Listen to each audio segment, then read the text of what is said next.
এতক্ষণ আপনারা জানতে পারলেন আমাদের প্রবাসী ভাইদের সম্পর্কে ওনাদের অনুভূতি আমরা জানার চেষ্টা করলাম।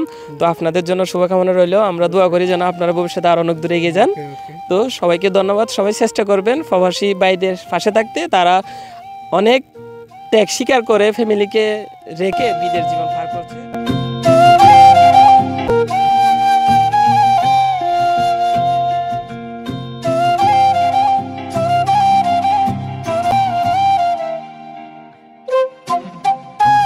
তারা আমাদের রেমিটেন্স যোদ্ধা, তারা আমাদের বাংলাদেশের গর্ব, উনি হচ্ছে আমাদের দেশের অহংকার। তো রেমিটেন্স যোদ্ধারা আছে বিধায় আমাদের বাংলাদেশটা এখনো এগিয়ে যাচ্ছে। তো আজকে আমার পাশে আমার রেমিটেন্স যোদ্ধা ভাই কিফিয়া। আসসালামু আলাইকুম। আমার সামনে দাঁড়িয়ে আছে একজন প্রবাসী ভাই, উনি কিছুদিন আগে প্রবাস থেকে আসছে, আমাদের বাংলাদেশের অহংকার রেমিটেন্স যোদ্ধা। তো আজকে আমি ওনাকে আমার পাশে পেয়ে আমি অনেক গর্বিত, আনন্দিত। আজকে ওনার কাছ থেকে আমার বিশেষ কিছু জানার নাই, শুধু উনি যে প্রবাস জীবন, যে ফ্যামিলিকে রেখে যে প্রবাসে আছে, ওনার অনুভূতি কেমন এটা আমরা জানতে চেষ্টা করব। ভাইয়া, আপনি তো প্রবাস জীবন আজকে প্রায় 3 বছর প্রবাস জীবন, আপনার অনুভূতি আমরা সবার উদ্দেশ্যে একটু জানতে চাচ্ছি। অনেকে বলে প্রবাস জীবন না অনেক কষ্টের, তো আপনার সামান্য একটা অনুভূতি আমাদেরকে শেয়ার করবেন। প্রবাস জীবনটা আপনার কেমন ছিল? তো বলতেছে অনেক সংগ্রাম, প্রথম থেকে শুরু করতে হয়, ভাষা জানে না, একটা অপরিচিত মানুষ এখানে গেলেন, প্রবাস জীবন অনেক বছর করছেন। তো সবাই জানার জন্য, অনুপ্রেরণা পাওয়ার জন্য আপনার কাছ থেকে আমরা কিছু জানতে চাচ্ছি, আপনার পরিস্থিতি শুরু করেন। আসসালামু আলাইকুম, আমার নাম মোহাম্মদ রাসেল, আমি চট্টগ্রামের ফুলতলা থাকি। আপনার প্রবাস জীবনটা কেমন যাচ্ছে? আমার প্রবাস জীবন আলহামদুলিল্লাহ অনেক ভালো যাচ্ছে। এখানে অনেকও মানুষ আছে যে অনেক কষ্ট করতেছে, কিন্তু তার মূল্য আমরা অনেক ভালো আছি আলহামদুলিল্লাহ। তো প্রথম অবস্থায় আপনার প্রথম সবারই কষ্ট হয় এরকম, বাট আমার কষ্ট এটা হয় না, আমার মামা ছিল, সেই জন্য আমি সহজে টাকা ইনকাম করতে পারছি, মানে সংক্ষিপ্তভাবে আমি টাকা ইনকাম করছি সহজে। আচ্ছা, একটা নতুন মানুষ যদি যায়, তার প্রথমে কি করতে হবে, তাই সে কি করলে প্রথম থেকে তার সুযোগ সুবিধা পাবে? সে এখান থেকে কাজ শিখে যাইলে অনেক ভালো, আর যদি এখানে যায় শিখে, এটা শেখার সুযোগ কম, এখানে শেখানোর কোনো সিস্টেম নাই এরকম। সিচুয়েশনের মধ্যে পড়বে নতুন অবস্থায়, অবশ্যই কাজকর্ম শিখে যাইলে এখান থেকে এটা স্যাক্রিফাইস, আর মূলত ভাষা শিখতে হবে। তো আপনার প্রবাস জীবনটা কি আপনি লং টাইম থাকতে পারবেন এরকম মনে হচ্ছে, নাকি অনেক কষ্ট হবে ভবিষ্যতে? ইনশাল্লাহ অবশ্যই, এখান থেকে বাংলাদেশ থেকে অনেক ভালো। এখানে 1 টাকা ইনকাম করতে আপনার যেভাবে পরিশ্রম করা লাগে, এখানে অল্প সময়ের মধ্যে পরিশ্রম করে কিন্তু টাকা উপার্জন করা যায় সহজে। আর যারা নতুন যেতে চায় তাদের উদ্দেশ্যে কিছু বলেন, তারা কি করলে ভালো হবে তাদের জন্য? তাদের উদ্দেশ্যে বলি হাতের কাজটা শেখার জন্য। হাতের কাজ শিখলে এখানে টাকার অভাব নেই। কি কি কাজের বেশি চাহিদা এখানে?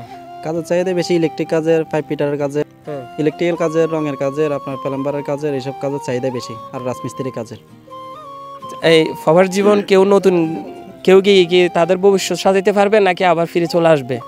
অবশ্যই ইনশাল্লাহ সেটা নিজের উপরে, আমি নিজের উদ্যোগ আছে, আমার বিশ্বাস আছে যে আমি এই জিনিসটা পারবো, তাহলে আমি অবশ্যই পারবো।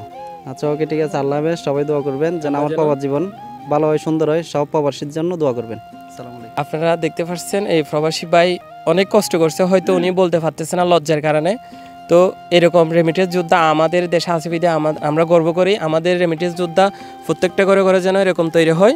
তো আমরা আজকে সোনার বাংলা গর্ব মানবতার প্ল্যাটফর্মের পক্ষ থেকে ওনাকে একটা বিশেষ সম্মাননা দিব।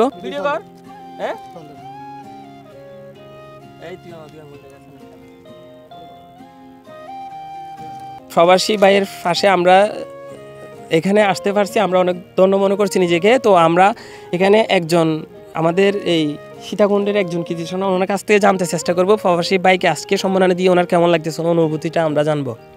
আমার নাম মোহাম্মদ হারুন রশিদ, আমি রাসেলের বন্ধু। তো ও বিগত প্রায় 2-2.5 বছর বিদেশ ছিল।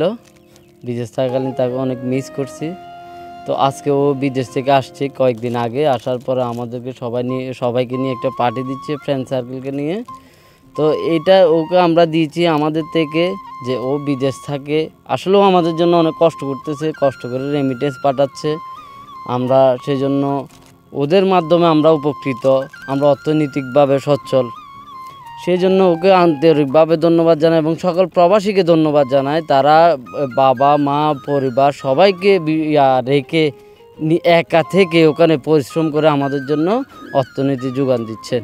এটার জন্য ওর কাছে আমরা আন্তরিক বা সব প্রবাসীর কাছে আন্তরিক ধন্যবাদ। ঠিক আছে, আসসালামু আলাইকুম। ওনার কাছ থেকে জানতে চেষ্টা করবো প্রবাসী ভাইকে সম্মাননা দিয়ে ওনার কেমন লাগতেছে।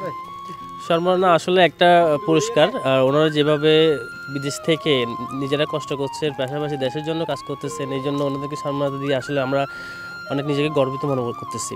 আর এটা তো অবশ্যই ওনারা ডিজার্ভ করে, এই সম্মাননাটা ওনাদের জন্য খুবই দরকার। আমরা সবাই যদি সবার কাছ থেকে যদি এগিয়ে আসি তাহলে ওনারা আরও সামনের দিকে এগিয়ে যেতে পারবে বলে মনে করছি। আচ্ছা, আপনাকে অনেক ধন্যবাদ।